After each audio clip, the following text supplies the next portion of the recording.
नमस्कार, स्वागत आप सभी का। ग्लोबल अड्डा आप देख रहे हैं। मैं हूं आपके साथ पुनीत मिश्रा। ईरान को लेकर कुछ अपडेट्स आ रहे हैं। तनाव एक तरफ बढ़ने की खबर आ रही है और दूसरी तरफ कुछ और खबरें भी तैयारियों को लेकर निकलकर सामने आ रही हैं। क्या क्या खबरें हैं मैं आपको बता देता हूं।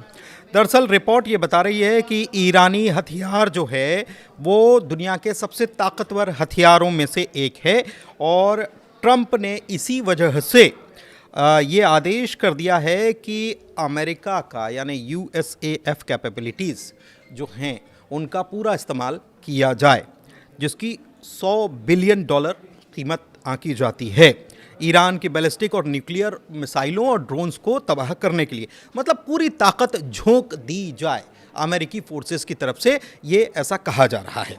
ईरान ने होर्मुज़ स्ट्रेट जो है उसमें सयाद 3G मिसाइल दागी है और खलबली मचाई है। ये मिसाइल सैन्य अभ्यास चल रहा था, उसके दौरान ये दागी गई है और शहीद सोलोमानी क्लास के युद्धपोत से ये लॉन्च की गई है।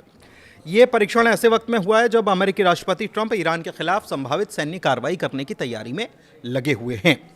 दूसरी तरफ एक बड़ी खबर ये है कि ईरान के जो सुप्रीम लीडर हैं अयातुल्ला अली खामनेई, उन्होंने पावर डिस्ट्रीब्यूशन करना शुरू कर दिया। क्या करना शुरू कर दिया? अनुभवी राजनेता और सुरक्षा प्रमुख जो हैं अली लारीजानी, आपको मालूम है, उनको कई अधिकार उनको सौंप दिए गए हैं क्योंकि तेहरान को देशव्यापी विरोध प्रदर्शन का सामना करना पड़ रहा है। अमेरिका इजराइल के साथ सैन्य टकराव के हालात भी बन रहे हैं, इसका खतरा भी बन रहा है। तो ऐसे में अयातुल्ला अली खामनेई ने पावर डिस्ट्रीब्यूशन करने का काम कर दिया है। इधर मिडिल ईस्ट की ओर अमेरिकी वायुसेना की बड़ी एयरलिफ्ट देखी गई है। रिपोर्ट्स के मुताबिक अमेरिकी वायुसेना ने रातों रात मिडिल ईस्ट में बड़े पैमाने पर एयरलिफ्ट ऑपरेशन अंजाम दिए हैं और इसे ईरान के साथ जारी तनाव के बीच महत्वपूर्ण सैन्य मूवमेंट माना जा रहा है। और भी बड़ी खबरें हैं। जिनेवा में देखिए, ये बड़ी खबर निकल कर आई है कि जिनेवा में जो बातचीत हुई थी, मीटिंग जो हुई थी, उसके बाद अचानक से आखिरकार ऐसा क्या हुआ जिसकी वजह से अब इतनी टेंशन बढ़ गई है और अमेरिका ईरान पर हमला करने की तैयारी कर रहा है। तो ये कहा गया कि जिनेवा में, अमेरिका की तरफ से कहा गया कि जिनेवा में हमने कुछ शर्तें रखी थी ईरान के सामने मीटिंग के दौरान और ईरान ने उससे इनकार कर दिया और इसीलिए अब उसके पास कम वक्त बचा है, या तो वो तैयार हो, नहीं तो हमले के लिए उसे हमले झेलने होंगे, उसे तैयारी करनी होगी। लेकिन इस बीच बड़ी बात यह है कि ईरान के विदेश मंत्री अब्बास अराक्ची जो हैं, उनकी तरफ से एक बड़ा बयान इस मामले में निकलकर सामने आ गया है और उन्होंने कहा है कि जिनेवा में अमेरिका ने ऐसी कोई शर्त, ऐसी कोई मांग रखी ही नहीं थी। टेंशन तेज क्यों? क्योंकि अमेरिका ने कहा कि ईरान को अपना यूरेनियम संवर्धन जीरो करना होगा। ये अमेरिका ने उस मीटिंग में कहने का दावा किया कि हमने उस मीटिंग में ये डिमांड रखी थी, ईरान ने मना कर दिया। लेकिन ईरान ने अब साफ कहा है, इस पर अब्बास अराक्ची जो हैं उन्होंने साफ कह दिया है कि हमारा संप्रभु अधिकार है यूरेनियम का संवर्धन करना, इसीलिए हम इसे नहीं कर सकते हैं। ईरान कह रहा है कि हमारा संप्रभु अधिकार है, बंद नहीं करने वाले।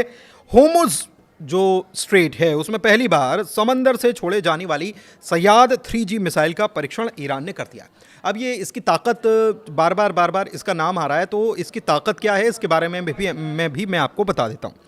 इससे ईरान की नौसेना को लगभग 200 किलोमीटर तक हवाई सुरक्षा मिल जानी है इस मिसाइल के ज़रिए। ये मिसाइल क्या करती है? ये ज़मीन से आसमान में मार करने वाली मिसाइल है और ये करीब 65,000 फीट की ऊंचाई तक निशाना लगा सकती है और इसकी स्पीड बहुत ज़्यादा है, मतलब मैक 4 से भी ज़्यादा रफ्तार से ये उड़ती है। तो इसकी स्पीड है और इसका रेंज भी 200 किलोमीटर का है, मतलब 200 किलोमीटर के आसपास का क्षेत्र जो है इससे सुरक्षित हो जाता है।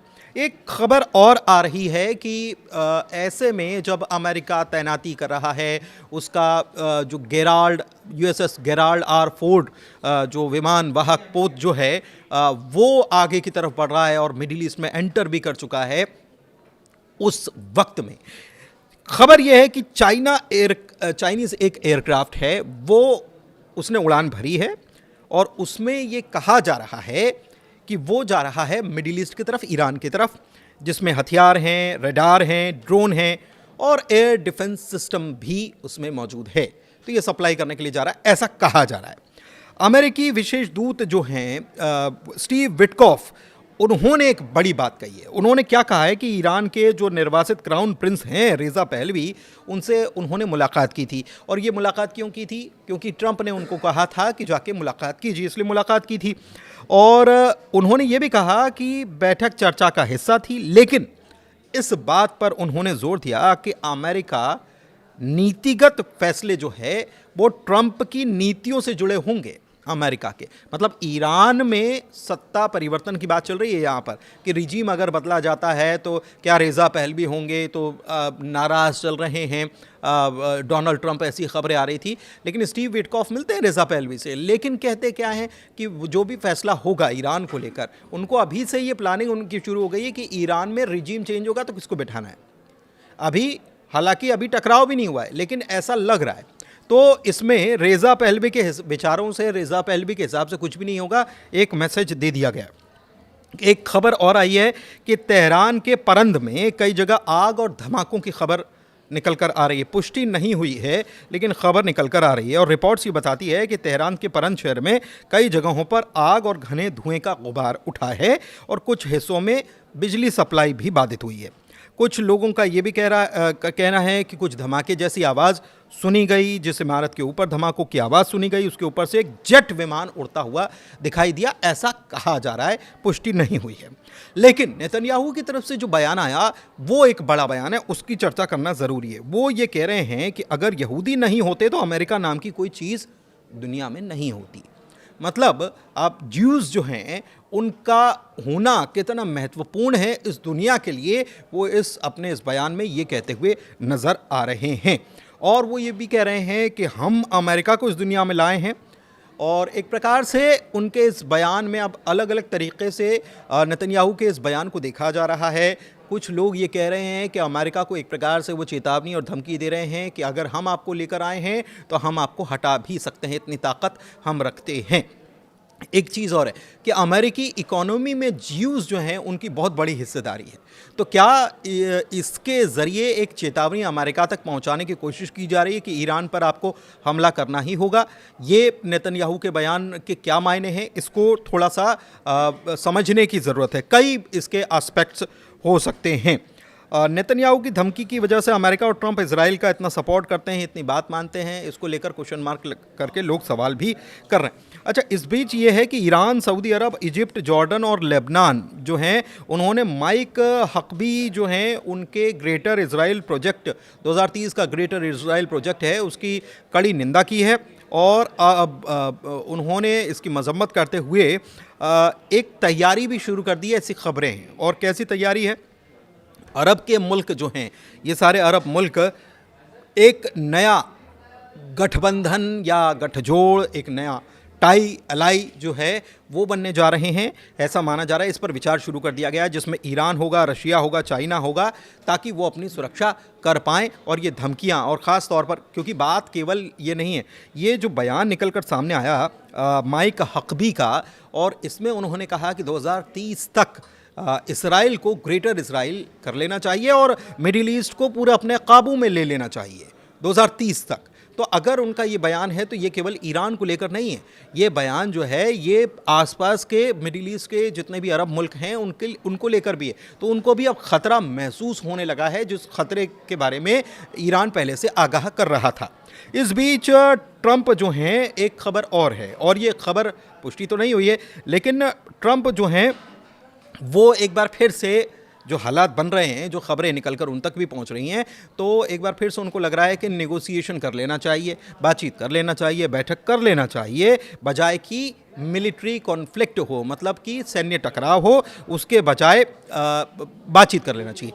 क्यों कर लेना चाहिए? क्योंकि अमेरिका के अरब के साथ जो ताल्लुकात हैं, कहीं उस पर इसका असर ना हो जाए, इस बात की चिंता भी है उनको कि ऐसा ना हो कि असर हो जाए। क्योंकि पीट हेग्सेथ जो हैं वो कह रहे हैं कि ईरान और अमेरिका के बीच में जो वॉर छिड़ता है तो अमेरिका के इससे हित प्रभावित होंगे, डॉलर पर इसका विपरीत असर होगा और दुनिया को करीब 24 ट्रिलियन ग्लोबल लॉस उठाना पड़ेगा। ये उन्होंने 24 ट्रिलियन डॉलर का लॉस उठाना पड़ेगा, नुकसान उठाना पड़ेगा इस युद्ध के बाद। ईरान जो है वो अगले हफ्ते तक यानी एक हफ्ते के भीतर बॉम्ब ग्रेड एनरिचमेंट कर सकता है, ऐसा कहा जा रहा है। यूएस एनवॉय ने ये एक चेतावनी दी है और एक जेरूशलम पोस्ट जो है उसके मुताबिक स्टीव विटकॉफ ने ये बात कही है कि ईरान थ्योरेटिकली इतनी ताकत रख रहा है कि वो वेपन ग्रेड हथियार, वेपन ग्रेड यूरेनियम जो है उसके पास इकट्ठा हो जाएगा एक हफ्ते के भीतर। ये कुछ कुछ वैसा ही है जैसा कि 12 दिनों का, जून में जो 12 दिनों की झड़प या भिड़ंत जो हुई थी उस दौरान भी यही बातें कही गई थी। और वो बातें कही गई थी आईएईए की तरफ से और उसमें कहा गया था कि ईरान बस आप समझिए कि एक हफ्ते, एक महीने दूर है और वो बम बना लेगा। ईरान कह रहा है कि हम बम नहीं बनाएंगे। ईरान कह रहा है कि हम परमाणु मामले पर बातचीत करने के लिए भी तैयार है। ईरान ये भी कह रहा है कि अगर परमाणु मामले पर कोई बातचीत बनती है तो हम दूसरे मुद्दों पर भी बातचीत करने के लिए तैयार हैं।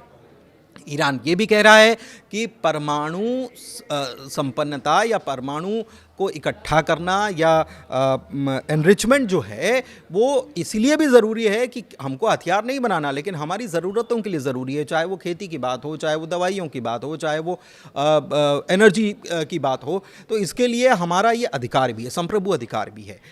इस बीच अमेरिका की तरफ से एक बार फिर से इसी प्रकार का ये बयान जो है ये सामने आ रहा है। तो आपको क्या लगता है कि क्या अमेरिका एक्शन लेगा या फिर डोनाल्ड ट्रंप की जो चिंता है कि अमेरिका और अरब के रिश्ते में दरार पड़ जाएगी अगर ऐसा हुआ और दुनिया के ऊपर एक भारी भरकम बोझ आने वाला है इस युद्ध के बाद। $24 ट्रिलियन का नुकसान दुनिया को उठाना पड़ सकता है क्योंकि तेल की कीमतें, जाहिर सी बात है कि तेल की कीमतें इससे बढ़ने वाली हैं। ईरान झुक नहीं रहा है।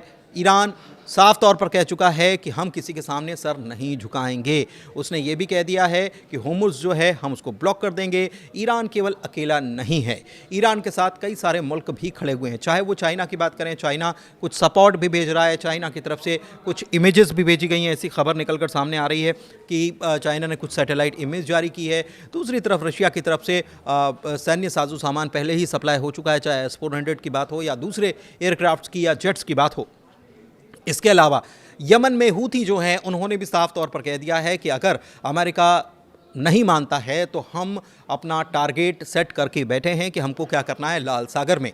तो ऐसे में व्यापार प्रभावित होगा, व्यापार प्रभावित होगा तो जाहिर सी बात है कि दुनिया पर इसका असर पड़ने वाला है। इसीलिए हम भी ये कह रहे हैं कि दुआ कीजिए कि ये युद्ध की नौबत ना आए और बातचीत से पूरा मसला हल हो जाए। ईरान भी यही कह रहा है। कुल मिलाकर आज के अपडेट में इतना ही। मुझे दीजिए इजाज़त। ग्लोबल अड्डा को प्यार देते रहिए। बहुत शुक्रिया।